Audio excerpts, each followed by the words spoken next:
ঈশ্বরের ইচ্ছার বিরুদ্ধে, ঈশ্বরের পরিকল্পনার বিরুদ্ধে।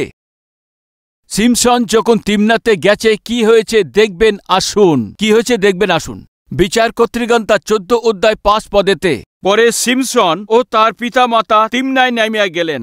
তিমনানস্থ দাক্ষাক্ষেত্রে উপস্থিত হইলে দেখে এক যুব সিংহ সিমসনের সম্মুখবর্তী হইয়া গর্জিয়া উঠিল। ও যে রাস্তায় যাচ্ছে সিংহ লুকিয়েছিল। ও ভাবতেও তা পারেনি। ও যে রাস্তাতে যাচ্ছে ও প্রেমের রাস্তা আছে ভেবেছে। ও ভেবেছে এই রাস্তাতে যে মেয়েকে ভালোবেসে তাকে বিয়ে করতে পারবো। ও সেই রাস্তাতে যাচ্ছে যাকে মেয়েকে ভালোবেসে তাকে বিয়ে করতে পারবে। ওই মেয়ের সঙ্গে বিবাহ করে সুখে শান্তিতে থাকতে পারবো, সন্তানদের সঙ্গে থাকতে পারবো, খুশি তৈরি করতে পারবো এমন ভেবেছে। কিন্তু একদম মিথ্যা বিষয় আছে। ও ঠকানো ছিল। সিমসন যখন ভুল নির্ণয় নিয়েছেন, ভুল রাস্তাতেও যেতে চলেছেন, ওই রাস্তা দিয়ে যাওয়ার সময় কি হয়েছে জানেন কি? এক যুবক সিং হঠাৎই এসে সিমসনের উপরে আক্রমণ করেছে। এই যুব সিংহ কেন এসছেন? কেন এই যুব সিংহ এসে যখন ও তিমনাতে যাচ্ছে সিমসনের উপরে আক্রমণ করেছে? কারণ কি আছে? ওয়ার্নিং ওই ঈশ্বরের দ্বারা পাঠানো হয়েছে। চেতনা আছে। সিমসনকে যে দেওয়া হয়েছে চেতনা ছিল, সিমসন যে রাস্তায় তুমি চলেছ ঠিক নয়। তুমি যে রাস্তাতে যাচ্ছ, যে বিবাহ তুমি করতে যাচ্ছ, তোমার এই প্রেম সম্বন্ধ ঠিক নয়। এই বলার জন্যই ঈশ্বর ওই যুব সিংহকেই পাঠিয়েছেন। কি করছে ওই সিংহ? জীবন নিয়ে নিচ্ছে। ওই দিন বাস্তবে কি হতে চলেছিল? সিমসনকে মেরে ফেলতে চাইছিল, সিমসনকে মারতে চেয়েছিল। প্রিয় ভাই ও বোন, সিমসন যখন ভুল নির্ণয় নিয়ে ভুল রাস্তাতে যখন যাচ্ছে, যখন তিমনায় তখন যাচ্ছে, কি হয়েছে জানেন কি? হঠাৎই যুব সিংহ এসে সিমসনকে চিড়ে ফেলতে চাইছে। কিন্তু ভাই, ওই দিন ঈশ্বর কি করেছেন জানেন কি? যুব সিংহকেই অনুমতি দিয়েছেন। কিন্তু ওই যুব সিংহ গিয়ে সিমসনকে মেরে ফেলার জন্যে, সিমসনকে শেষ করার জন্য কি হয়েছে? সিমসন ওখানে শেষ হয়ে যাবে।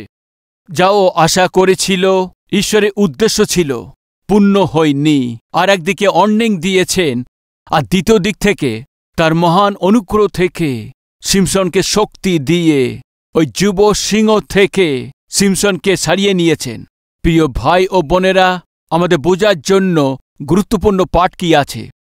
যখন সিংহ হঠাৎই হামলা করেছেন, যখন জীবন বিপদের মধ্যে তো সিমসন 1 মিনিট দাঁড়িয়ে, কেন এমন হয়েছে? কেন আমার জীবন বিপদের মধ্যে পড়েছে? যদি আমি বাস্তবেতে এই সিংহকে না মারতাম তাহলে ও আমাকে মেরে ফেলত। যখন সিংহ আমার উপরে আক্রমণ করেছে, যদি ঈশ্বর আমাকে শক্তি না দিতেন, যদি অনুগ্রহ না দেখাতেন, তো ঈশ্বর আমার প্রতি অনুগ্রহ যদি না দেখাতেন, তো আজকে আমি মারা যেতে হতো। কেন আমার জীবন বিপদের মধ্যে পড়েছে? কেন এমন হয়েছে? ও যদি 1 মিনিট ভাবত, তো তাহলে ও বুঝতে পারত আমি যে রাস্তাতে যাচ্ছি ও সুরক্ষিত নয়। প্রিয় ভাই ও বোন, সিমসন ওই যে রাস্তাতে যাচ্ছে ওর মধ্যে বিপদ ছিল। ওই যুব সিংহ হঠাৎই এসে আক্রমণ করেছে। ও বুঝতে পারত আজকে আমাদের মধ্যে কেউ আছে কি ঈশ্বরের বিরুদ্ধেতে চলছেন, ঈশ্বরের বাক্যের বিরুদ্ধে চলছেন যে লোকেরা, যাত্রা করছেন যে, কাজ করছেন যে, চেষ্টা করছেন যে, সেবা কাজ করছেন যে, কেউ আছে কি? সাবধান, যে রাস্তায় আপনি যাচ্ছেন ওই যুব সিংহ আপনার জন্য অপেক্ষা করছে। অনেকবার আপনার জীবনে তা জানতেন, আপনার মদ্যপান করার কারণেই, আপনার ঘুরে বেড়ানোর কারণেই চিকিৎসা হয় না এমন অসুখকে বৃদ্ধি পেয়েছেন, বিছনায় পড়ে গেছেন, মরে যেতেন। মারা গেছেন কি না মারা যাননি? কিসের জন্য? ঈশ্বর আপনার উপরে অনুগ্রহ করেছেন। মদ্যপান করে ট্র্যাকের নিচে যেতেন, ওই লরির নিচেতে চলে যেতেন। একটু একটু মরতে মরতে আপনি জীবনে বেঁচে গেছেন। কি আপনি বুঝতে পারেন? আজকে ঈশ্বর যদি আমাকে দয়া না করত, তাহলে ওই ট্রাকের নিচে পড়ে গিয়ে নিশ্চয়ই মারা যেতে হতো। ওই বাস ট্রাক ঠোকর মেরেছে, কিন্তু আর যদি ডাইনে আরো বেশি যেতাম তো চাকার তলায় চলে আসতে হতো। বাইদিকে পড়েছি বলে বেঁচে গেছি আমি। তুমি মারা যেতে বাঁচিয়ে নিয়েছি। কিসের জন্য? ঈশ্বর আপনাকে ওয়ার্নিং দিয়েছেন, মৃত্যু খুবই কাছে আছে। বোন, শুনছেন কি?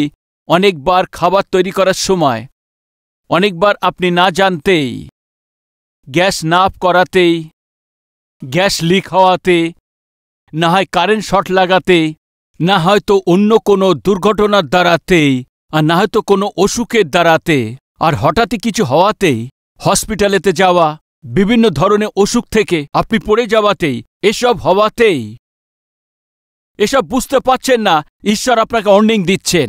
কেননা আপনি নিজে ইচ্ছা মতো চলছেন। পরিবারকে তৈরি করতে হবে আপনাকে প্রেমের সঙ্গে, নিয়মের সঙ্গে, পবিত্রতার সাথে। সন্তানদের লালন পালন করতে হবে আপনাকে। দায়িত্বকে ভুলে গিয়ে নিজের ইচ্ছা মতো চলাফেরা করছো।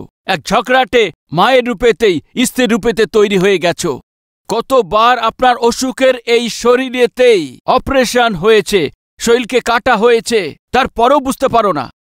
কতবার আপনি বিছানাতে পড়েছেন, তাও বুঝতে পারেন না। প্রিয় ভাই ও বোন, মানুষ যখন নিজের ইচ্ছা মতো চলাফেরা করে, তখন ঈশ্বর সিংহকে অনুমতি দেন, তুমি ঠিক হয়ে যাও। মরতে চলেছে আমাকে অনুগ্রহ করে বাঁচানোর কারণ কি আছে জানেন কি আপনি? আপনার চোখ খুলে যায় এই জন্য। রোমিও পত্রিকার 2 অধ্যায়ে 4 পদ ও 5 পদ পড়ছি। অথবা তাহার মধুর ভাব, ধৈর্য ও চিরসহিষ্ণুতারূপ ধন কি হেয় জ্ঞান করিতেছ। ঈশ্বরের মধুর ভাব যে তোমাকে মন পরিবর্তনের দিকে লইয়া যায়, ইহা কি জানো না?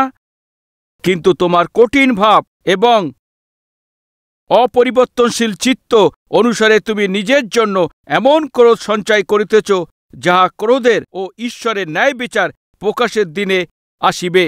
তুমি নিজের জন্য এমন ক্রোধ সঞ্চয় করিতেছ, যাহা ক্রোধের ও ঈশ্বরের ন্যায় বিচার প্রকাশের দিনে আসিবে।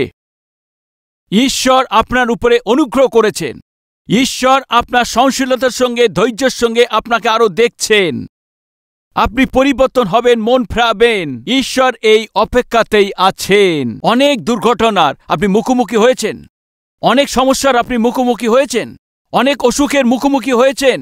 আপনি মৃত্যুমুখে ছিলেন, আপনার জীবন চলে যাচ্ছে। ওই দিন হয়তো আপনি মারা যেতেন। আমি মারা যাব হয়তো ভয়তে কাঁপছেন, এ সত্য আছে না? ওই দিন বিছনাতে হয়তো মারা যাব, আমার কাজ হয়ে গেছে, এইভাবে আপনি ভয় পাচ্ছেন, এইভাবে কাঁপছেন, আপনি চিন্তায় পড়েছেন। তথাপি আপনাকে মরার দরকার ছিল, কিন্তু মরেননি। এই জীবিত আছেন, এর কারণ জানেন কি? এ আপনার ভালোর জন্যে নয়। শুনছেন কি বোন ভাই, কি শুনছেন? এ আপনার ভালোর জন্যে হয়নি। যখন আপনি অপারেশন থিয়েটারে যাচ্ছেন, গ্যারান্টি ছিল না আমি জীবিত বাইরে আসব। ওদিন আপনি কেঁদেছেন, প্রার্থনা করেছেন, প্রভু অপারেশন থিয়েটারে আমাকে নিয়ে যাচ্ছে, ফিরে আসবো কিনা আমি তা জানি না, দয়া করে আমাকে জীবিত করো প্রভু। আপনি প্রার্থনা করেছেন, প্রভু আপনার প্রার্থনাকে শুনেছেন, অনুগ্রহ করেছেন, আপনাকে জীবিত রেখেছেন। আপনি কি করেছেন? আবার শুরু করে দিয়েছেন, আবার সেই পিছনের জীবন শুরু করে দিয়েছেন। তারপরে আবার সেই তুচ্ছ মন্দ অভ্যাসকেই গোলাম হয়ে চলছেন। কি ঈশ্বর বলছেন, তুমি আমাকে নিয়ে খেলছো। তোমার হৃদয়ে কঠিনতাকে আমি দেখছি, যৌনতা অবস্থায় আমি তোমাকে এই চোখকে দেখছি, নিজের ইচ্ছা মতো চলাফেরা করছো, তোমার এই জীবনকে আমি দেখছি। ঈশ্বর কি বলছেন? আমি তোমাকে দণ্ড দিতে চলেছি। ইব্রিয় পুস্তকের 2 অধ্যায় 3 পদ থেকে পড়ছি। তবে এমন মহৎ এই পরিত্রাণ অবহেলা করিলে আমরা কি প্রকারে রক্ষা পাইব? এত বড় পরিত্রাণ থেকে ওই দিন সিংহ এসে তখন সিমসনকে চিড়ে ফেলতে হয়েছে। কিন্তু যে সিমসনকে মরতে গিয়েছিল, ঈশ্বর তাকে অনুগ্রহ দেখিয়ে বাঁচিয়ে বিপদ থেকে ঈশ্বর বাঁচিয়ে দিয়েছেন। বুদ্ধি পেয়েছেন কি না? আসেনি, ও বুঝতে পারেনি। আজ আমার প্রিয় ভাই ও বোন, আপনার জীবনে অনেকবার অসুখ রূপে সিংহ আপনার উপরে এসছে। আপনার বুদ্ধি আসুক এই জন্যই, কিন্তু বোঝেননি। আর্থিক সমস্যা নিয়ে এই সিংহ আপনার উপরে এসছে। বুদ্ধি আসবে, কিন্তু বুদ্ধি আসেনি। বিপদ এসছে, অপমান এসছে, এসবই সিংহের সমান আপনার মুখোমুখি হয়েছেন। আপনি বুঝতে পারবেন চিন্তা করে, বুঝতে পারেননি। সিমসন মন ফেরায়নি। ওই রাস্তা দিয়েও যাচ্ছে। কোন রাস্তা ছিল ওর? বিবাহের রাস্তা। ওই রাস্তায় যখন সিংহ আক্রমণ করেছে, একবার ভেবে এ কি হয়ে গেছে, আমি তো মারা যেতাম, জীবন চলে যেত, কিন্তু ঈশ্বর অনুগ্রহ করে আমাকে বাঁচিয়েছেন। হতে পারে আমি যে রাস্তায় যাচ্ছি সেটা ঠিক নয়, এ হয়তো ঠিক নির্ণয় নয় হতে পারে। আমার পিতামাতাকে বলার দরকার ছিল, পিতা একটা কথা বলতে চাই। কি আছে পুত্র? আজ আমি মরতে চলেছিলাম। কি হয়েছে? যুব সিং আমার উপরে আক্রমণ করেছে, আমি মারা যেতাম, কিন্তু ঈশ্বর আমাকে রক্ষা করেছেন। পুত্র, আমরা বলেছিলাম এ বিবাহ ঠিক নয়, এ বাক্য অনুসারে নয়, এ ঈশ্বরের ইচ্ছার বিরুদ্ধে আছে, এ রাস্তা ঠিক নয়। ওনারা বলতেন, কিন্তু সিমসন লুকিয়েছেন, বলেননি। প্রিয় ভাই ও বোনেরা, ঈশ্বর যে করেছেন প্রেমকে, ঈশ্বর যে দেখিয়েছে যে অনুগ্রহকে, তুমি অনেকবার এটাকে চোখে দেখার পরেও লুকিয়ে রাখছ, যেভাবে কিছুই হবে না, যেন কিছুই ঘটেনি। ঈশ্বরের অনুগ্রহ এবং দয়া অনুভব করা সত্ত্বেও আপনি নিজের ইচ্ছা মতো চলার জন্য এগিয়ে চলেছেন। সাবধান, আগে বিপদ আছে। ওই দিন যুব সিংহী হঠাৎই এসে যখন আক্রমণ করেছে, তো সিমসন এক পা পিছিয়ে গিয়ে ঈশ্বরের দিকে দেখার দরকার ছিল, দেখেনি। ওই মেয়ে চাই এ আশা করেছে, ওই মেয়ের সঙ্গে বিবাহ করেছেন। তারপরে কি হয়েছে? প্রেম বিবাহ কিছুদিনের মধ্যেই ভেঙে গেছে। ও মেয়ে সিমসনকে ছেড়ে দিয়েছে। ও মেয়ে সিমসনকে ছেড়ে দেননি, শুধু তাই সিমসনের আপনজনের সঙ্গে দ্বিতীয় বিবাহ করেছেন। সিমসন একা হয়ে গেছে। সে একা থাকা অবস্থায় তখন ভুল কাজ শুরু করে দিয়েছে। স্ত্রী না থাকাতে, সহভাগিতা না থাকাতে কি করেছে জানেন কি? বেশ্যাদের পাশে যাওয়া শুরু করেছেন। কত মন্দ বিষয় আছে।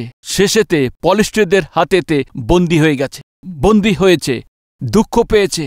শুধু তাই না, চোখকে হারিয়ে ফেলেছে, শরীরকে ক্ষত করেছেন। শেষেতে পলিস্ট্রিয়দের দেশেতেই প্রাণ হারিয়েছেন। প্রিয় ভাই ও বোনরা, শুনছেন কি? ওই দিন যখন যুব সিংহ এসছে এক পা পিছিয়ে গিয়ে, কেন এমন ভয়ানক বিপদ আমার জীবনে এসছে ভাবলে ও অবশ্যই ও বুঝতে পারত। আজকে আপনি বহু সিংহের এরম মুখোমুখি হচ্ছেন, অনেক বাধাপ্রাপ্ত মুখোমুখি হচ্ছেন, বহু দুর্ঘটনা মুখোমুখি হচ্ছেন, বহু অসুখের সম্মুখীমুখী হচ্ছেন। শুনছেন কি ভাই ও বোন? হতে পারে এসবই ঈশ্বরের দেওয়া সেই চেতনা আছে। দাঁড়াও এক মিনিট হাঁটুতে আসো, এক মিনিট প্রভুকে জিজ্ঞেস করো, প্রভু এমন সমস্যা আমার জীবনে কোনোদিন আসেনি, এর আগে কোনো দিন এমন দুর্ঘটনা আমার জীবনে ঘটেনি। যেখানে যাচ্ছি বিপদের সম্মুখীন হচ্ছি, যেখানে যাচ্ছি অপমানিত হচ্ছি, যেখানে যাই আর্থিক সংকটে মুখোমুখি হচ্ছি, যেখানে যাই অসুখের সম্মুখীন হচ্ছি। আমার জীবনে কোনোদিন এমন পরিস্থিতি কোনোদিন আসেননি। কি দুর্বলতা আছে? কোন পাপ আমার ভিতরে আছে? প্রভুর উপস্থিতিতে এসে হাঁটু গাড়লে অবশ্যই বলতেন, সাবধান, তুমি যে রাস্তায় যাচ্ছ ঠিক নয়। যুবক সিং তোমার জন্য দাঁড়িয়ে আছে। ঈশ্বর তোমাকে চেতনা দিচ্ছে, সাবধানে হয়ে যাও, ঠিক হয়ে যাও। যদি না শোনো তো বিপদে পড়ে যাবে। সিমসনের মতো বলবান ব্যক্তি অসহায় হয়ে শত্রুদের হাতেতে ও জীবন হারাতে হয়েছে। প্রিয় ভাই ও বোনেরা, বিবাহতে সাবধান। নিজের ইচ্ছা মতো নির্ণয় নিতেই অবশ্যই সংকটের মধ্যে বাঁচতে পারবে না। দ্বিতীয়, যাত্রাতে, এই জীবনের যাত্রাতে জন্ম দিয়ে এই যাত্রা শুরু হয়েছে, মৃত্যুর পর এই যাত্রা শেষ হবে। আমরা সবাই যাত্রা করছি। আগের দিনেতে 4 দিন 5 দিন আগে সতীশ কুমার, আমি 49 বছর পূর্ণ করে 50 বছরে পা রেখেছি। কখনো কখনো সাহসের সঙ্গে বলতাম, আমি যে যুবক আছি। এখন কেউ বললে মানবে কি? কি ভাই, কেউ মানবে কি? আমরা সাধারণভাবে যখন বার্থডে সেলিব্রেশন করি, ঈশ্বরের মহিমা করি, স্তুতি করি, ঠিক আছে, কিন্তু প্রতি বার্থডে কি বলা হয় জানেন কি? তুমি 1 বছর নিকটে পৌঁছে গেছো। 1 বছর নিকটে পৌঁছে গেছো। কিসের নিকটে পৌঁছে গেছেন বলুন?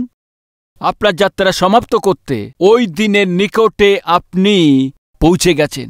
প্রতি বার্থডেতে কি বলে থাকেন? আপনার আয়ু 1 বছর কমে গেছে, 1 বছর নিকটে পৌঁছে গেছেন। এই জগতের যাত্রাকে সমাপ্ত করার জন্য প্রিয় ভাই ও বোন, আমরা সবাই যাত্রা করছি। কোথা থেকে কোথায় আমরা যাত্রা করছি, এটাই প্রধান বিষয়। সাধারণভাবে আপনি যখন বাস স্ট্যান্ডে যান, সেখানে তখন Hyderabad to Warangal, Warangal to Hyderabad non stop bus ওখানে দেখা যায়। দিল্লি থেকে আগ্রা, আগ্রা থেকে দিল্লি, এখানে নন স্টপ বাস দেখা যায়। ভোপাল থেকে ইন্দোর, ইন্দোর থেকে ভোপাল নন স্টপ বাস দেখা যায়। Hyderabad to Bangalore, Bangalore to Hyderabad non stop. Raipur থেকে বিলাসপুর, বিলাসপুর থেকে রায়পুর। আগ্রা থেকে ঝাঁসি, ঝাঁসি থেকে আগ্রা নন স্টপ বাস দেখা যায়। দয়া করে শুনুন, এ বাস হায়দ্রাবাদ থেকে অরঙ্গলের দিকে যেতে থাকে, এরপর অরঙ্গল থেকে আবার হায়দ্রাবাদে ফিরে আসে। তবে আমাদের ব্যাপারে কি আছে? এক ব্যক্তির বিষয়ে আমি আপনাদেরকে বলছি, ও এখন যাত্রা করছে। আসুন দেখুন ও কোথায় যাত্রা করছে। লুক 10 অধ্যায় 30 পদ। যিশু বলিলেন, এক ব্যক্তি জেরুজালেম হইতে জিরিহোতে নামিয়া যাইতেছিল। পুনরায় আরেকবার পড়ছি, জেরুজালেম হইতে জিরিহোতে যাইতেছে। এর আগেও সিমসন তিমনা থেকে রাস্তা দিয়ে যাইতেছে। ইংরেজিতে হি ওয়েন্ট ডাউন। সিমসনের রাস্তা নিচে নেমে যাওয়ার রাস্তা, নিচে নামার রাস্তা, হতভাগা রাস্তা। কোনো ব্যক্তি ঈশ্বরের ইচ্ছা থেকে পাপের দিকে, সংসারের দিকে ও যায় তো ও নষ্ট হয়ে যাবে। সংসার আর এই পাপেতে নষ্ট হয়ে গেছে ওই সিমসন। আর এক ব্যক্তিকে দেখতে পাই, জেরুসালেম রূপে পবিত্র নগর থেকে জিরিহোতে রূপে পাপের নগরেতে নেমে গিয়ে মানে ও ওঠা বড় কথা না নেমে যাওয়া বড় কথা? আপনি বলুন। কত উপরে উঠেছে দেখো বলে থাকে, কত উঁচুতে উঠে গেছে দেখো বলে থাকে। বলুন, কত উঁচুতে উঠে গেছে ও? উপরে যাওয়া ও বিজয়ের সূচক আছে, আর নিচের দিকে নেমে আসা হার আর অপবিত্রতার সূচক আছে। জেরুসালেম থেকে কোথায় যাচ্ছে? জিরিহোর দিকে যাচ্ছে। জেরুসালেম থেকে জিরিহো, জেরুসালেম টু জিরিহোর দিকে যাচ্ছে।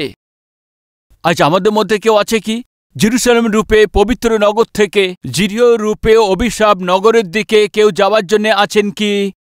আপনাকে পবিত্র জীবনযাপন করতে হবে, সন্তানরূপী জীবনযাপন করতে হবে, আত্মিক স্ত্রী পুরুষ হিসেবে থাকতে হবে। জগৎ আর জগতের যে পাপ আছে সেই পাপের পথে যাচ্ছেন কি?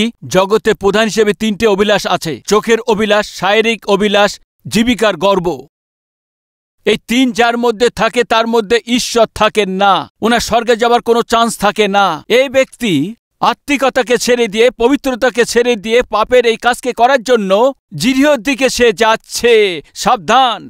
আজ আমাদের মধ্যে কেউ আত্মিক জীবনকে ছেড়ে দিয়ে আজ যদি পাপের জীবনের মধ্যে যাচ্ছেন, তো ঈশ্বর যে দিয়েছে উদ্ধারকে ছেড়ে দিয়ে সেটাকে অবহেলিত করে তুচ্ছ এবং মন্দ কাজ করার জন্যে আপনি যাচ্ছেন, তো সাবধান!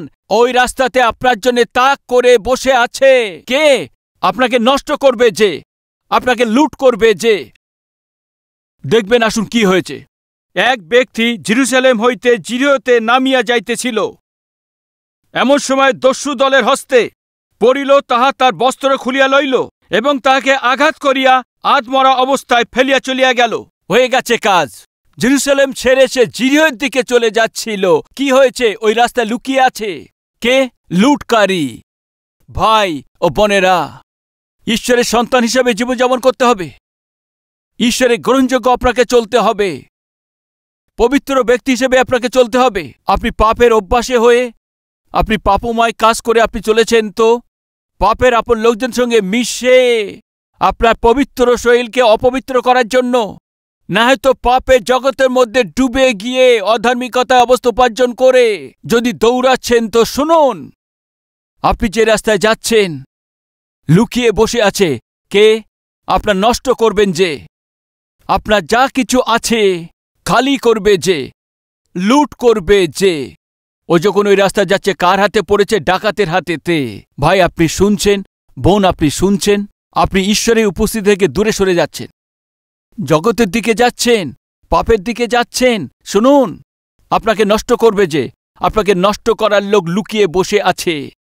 আপনার সম্পত্তিকে আপনাকে লুট করবে যে, আপনার কাছে একটিও টাকা না থাকে, লুট করার জন্য এই রাস্তাতে লুকিয়ে আছে। আপনার স্বাস্থ্যকে নষ্ট করবে যে, আপনার সুন্দর বিষয়কে নষ্ট করবে যে, আপনার সুস্থতাকে নষ্ট করবে যে, আপনার ঐশ্বর্য ধন দৌলতকে ছিনিয়ে নেওয়ার জন্য ওই রাস্তাতে লুকিয়ে বসে আছে। যাবে কি? সাবধান! যে রাস্তায় আপনি যাচ্ছেন ওখানে দুর্ঘটনা আছে, ও পাগল আছে, জেরুজালেমকে ছেড়ে দিয়ে জিরিহোর দিকে যাচ্ছে, ঈশ্বরকে ছেড়ে দিয়ে, ঈশ্বরের উদ্ধারকে ছেড়ে দিয়ে চলেছেন। ভাই, আমাদের মধ্যে কেউ সে পবিত্র জীবনকে, প্রার্থনা জীবনকে ছেড়ে দিয়ে ও জগতের দিকে চলছে, তাহলে শুনুন, আপনি যে রাস্তাতে যাচ্ছেন আপনাকে নষ্ট করতে লুকিয়ে বসে আছে। আবার বলছি, আপনার স্বাস্থ্যকে নষ্ট করবে যে, আপনার সুন্দরকে, আকারকে যে নষ্ট করবে যে, আপনার ধন দৌলতকে দূর করবে যে, আপনার জন্য লুকিয়ে বসে আছেন আপনাকে খালি করতে, আপনার শরীরকে আঘাত করার জন্যে, আপনাকে নষ্ট করার জন্য ওই রাস্তাতে বসে আছেন। আপনি যাবেন কি? তবে সাবধান। সিমসন যখন যাচ্ছে, হঠাৎই সিংহ যখন আক্রমণ করেছে, ওর সেখান থেকে মন ফেরানোর দরকার ছিল, কিন্তু ও নষ্ট হয়ে গেছে। আর যদি ওই রাস্তাতে আপনি যাচ্ছেন তাহলে সাবধান, ক্ষতি আপনার জন্য লুকিয়ে আছে। জেরুজালেম পবিত্র নগর আছে, ঈশ্বরের বসবাসের স্থান আছে, ঈশ্বর বসবাস করে সেই জেরুজালেম স্থানকে ছেড়ে দিয়ে জিরিহোয় পাপ এবং সংসারের সূচক আছে, সংসারের দিকে চলে গেছে। তাহলে কি হয়েছে? সবকিছু লুট করবে যে, ওই রাস্তাতে তাক লাগিয়ে বসে আছে, ওকে লুট করে আঘাত করে দিয়েছে, ওই ব্যক্তিকে আত্মারা করে দিয়েছে, সম্পূর্ণভাবে লুট করে তার পোশাক খুলে নিয়ে রোডের ধারেতে ফেলে দিয়ে চলে গেছে। এমন অবস্থা আপনাকে যদি না হতে হয় তো দয়া করে জেরুজালেমকে ছাড়বেন না। ওখানে তো সিমসন তো তিমনাতে নেমে গেছে, নষ্ট হয়ে গেছে। এই ব্যক্তি জেরুজালেম থেকে নেমে গেছে, নষ্ট হয়ে গেছে। সাবধান, এই যাত্রা সুরক্ষিত নয়। অতীতে আমার ঈশ্বর আমাকে ঠিকভাবে আমাকে রক্ষা করাতে অবহেলিত করেছি, দুর্ঘটনা ঘটতে চলেছে। ঈশ্বর আমার সঙ্গে কথা বলেছেন, আজকে আমার জীবনকে ঈশ্বরকে দিয়ে আমি আমার নিজেকে ঠিক করব। কেউ বলছেন তো আপনার হাত প্রভুকে দেখাবেন।